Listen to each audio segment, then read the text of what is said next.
Só uma coisa que eu queria perguntar, que Diga isso aí. aí até hoje me intriga, assim, de te perguntar Pergunte. sobre o chamado. Que é claro que a gente vai entrar nisso depois, né? Mas eu sei que você teve uma história com o rito maronita. Ah, sim. Então, onde apareceu isso aí? Tipo, você É. foi na igreja, um padre te chamou, Não, você conheceu? então, teve um fato. Eu fui no programa PHN para participar. Era gravado ali na Paulista, no início da Paulista, a Canção Nova tinha ali um estúdio. Tinha uma comunidade da Canção Nova ali que fazia o PHN, que era com o Dunga, mais uma vez o Dunga na história, né? E aí o que acontece? Eu participando então desse PHN, tinha um seminarista paranaense, lembro até hoje, que estava dando seu testemunho. E esse testemunho era muito parecido com a minha vida. Eu falei, meu Deus, eu estava me identificando demais com aquele jovem, né? E no meio do caminho, do programa ali, num momento o Dunga fala assim, vamos perguntar aqui para a plateia se alguém já sentiu o chamado. E aí o que acontece? Então vou falar duas coisas. Como eu cheguei nos Maronitas, mas foi através desse momento, mas ali teve duas coisas que aconteceram, né? Tanto conhecer o seminarista quanto o que eu vou falar agora. Aí o Dunga foi nas duas primeiras pessoas, num jovem, e falou assim, você já sentiu o chamado do Senhor? O primeiro disse, não.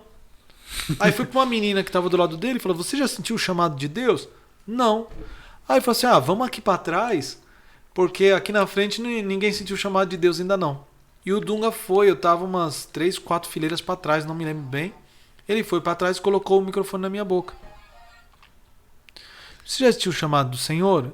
Eu falei sim. Ele falou, você já sentiu? Eu falei sim. E você respondeu o Senhor? Eu falei sim. E ele ficou super feliz. É aqui o jovem sentiu. O detalhe, ainda bem que naquela época não tinha redes sociais, né? Mas pela Canção Nova que passava na televisão, muitos amigos do grupo de jovens estavam assistindo. E eles viram que eu falei que sentiu o chamado do Senhor. E eles não sabiam, só tinha contado pra minha família. Meu, nossa, bombou o telefone da minha mãe. Naquela época o povo ligava mesmo. Dona Eugênia, o Diego falou na televisão, na Canção Nova, que sentiu o chamado de Deus, falou que quer ser padre. A senhora tá sabendo? A senhora tá assistindo o PHN? Mas imagina se existisse rede social, Instagram, Facebook Nossa. e tudo mais, WhatsApp, o povo ia estar falando, meu Deus, o Diego quer ser padre. Mas foi um momento assim muito especial. E aí entra o fato do jovem seminarista, que ele não era maronita, era greco-melquita. Greco-melquita. Isso, greco-melquita, bizantino, né? Aí ele veio falar comigo, falou, posso falar contigo? Quando acabou o programa, ele falou, olha, eu preciso te fazer um convite. Você precisa ir lá na igreja Nossa Senhora do Paraíso, que é ali no início da Paulista, participar de uma missa conosco, e eu quero te contar uma história e quero que você conheça o nosso bispo. Eu falei, vou lá, né? Conheci outro rito, né?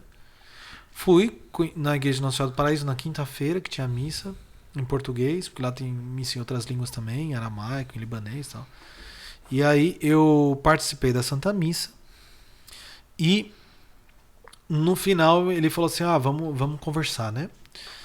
E ele contou pra mim, aquele jovem, que antes de ele ir para o PHN, ele não tinha coragem de falar da vida dele para o bispo. Mas ele falou, poxa, eu vou falar em rede pública agora, né? Rede de televisão, todo mundo conhece. Como é que eu vou fazer? E ele, antes de ir para a Canção Nova, ele chamou o bispo e contou tudo da vida dele que ele ia falar na televisão. Para que não escandalizasse ninguém, nem o bispo. E o bispo, meu Deus, eu não sabia da sua vida, você falou agora. E o fato que aconteceu, quando ele contou a história dele para o bispo começou a chorar, de emoção. E quando ele terminou de contar, o bispo foi até ele, levantou ele, deu um abraço. E falou assim, filho, se eu te amava, hoje eu te amo ainda mais.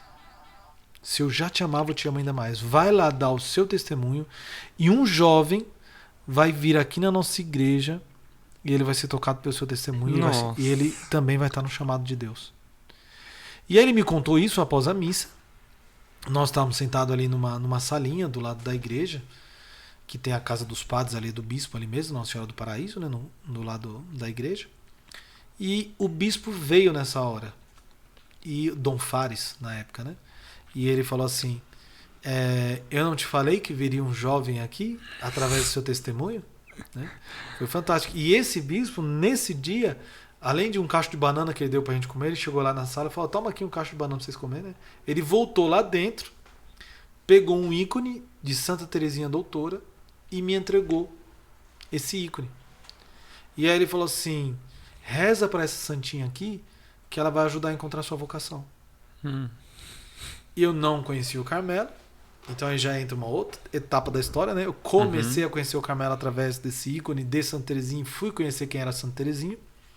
Mas o fato é que eu conheci a igreja greco-melquita através desse seminarista. Depois comecei a fazer um acompanhamento ali. Aí eu comecei a participar das missas de quinta-feira para poder discernir. Sim. Era apaixonado pela liturgia. Isso até hoje, né? A divina liturgia de São João Crisóstomo, né? Quem nunca foi, quem é aqui de São Paulo, vai um dia ali na igreja greco-melquita da Nossa Senhora do Paraíso. Fique tranquilo, o rito é diferente do nosso rito romano que nós estamos acostumados, mas é em comunhão com a igreja católica. É uma das igrejas do Oriente que é católico. Pode ficar tranquilo que nós estamos comungando realmente do verdadeiro corpo e sangue de Cristo na igreja Nossa Senhora do Paraíso, né? Às vezes as pessoas podem achar que é um rito diferente, que não é igreja católica, mas é sim, tá? Podem ficar tranquilos. Você ainda tem esse ícone de Santa Teresinha? Ícone de Santa Teresinha. Você tem ainda? Sim. Não, eu ofertei para uma pessoa, Sério? eu tenho que estar na casa de uma pessoa. Eu tento na casa dessa. Eu tenho, mas tá lá. Sim. Quando eu vou lá, eu vejo. Ah, entendi. Porque assim, faz parte daquelas loucuras nossas, quando a gente quer renunciar a alguma coisa, Aí você dá algo a gente importante. renuncia aquelas coisas que a gente corre de se apegar, né? E às vezes, de vez em quando, tá conversando no carro com o Henrique agora há pouco, né? De vez em quando eu tenho isso. Tem uma coisa que eu gosto muito, que tá comigo. Ela fala: não vou ficar com esse negócio não, porque eu não quero me apegar às coisas da terra. Aí eu dou uma coisa que eu gosto muito. Mas eu dou para um amigo, dou para uma pessoa que precisa de oração. E aí eu vou lá na casa da pessoa, vejo o ícone, fico feliz. E pronto, Você me deu acabou. um livro do Quero Ver a Deus, do Então. Padre Eugênio. Tá vendo, gente? É muito desapego. Não é muito não, ainda sou muito apegado. E você tem Mas contato com o seminarista? Você sabe quem que é? O seminarista depois ele deixou o seminário. Deixou? Depois de 2 anos. Uhum. Ele foi instrumento de Deus para algumas pessoas, para mim também, mas depois deixou Sim. os seminários, né? Uhum. Não chegou a ser padre.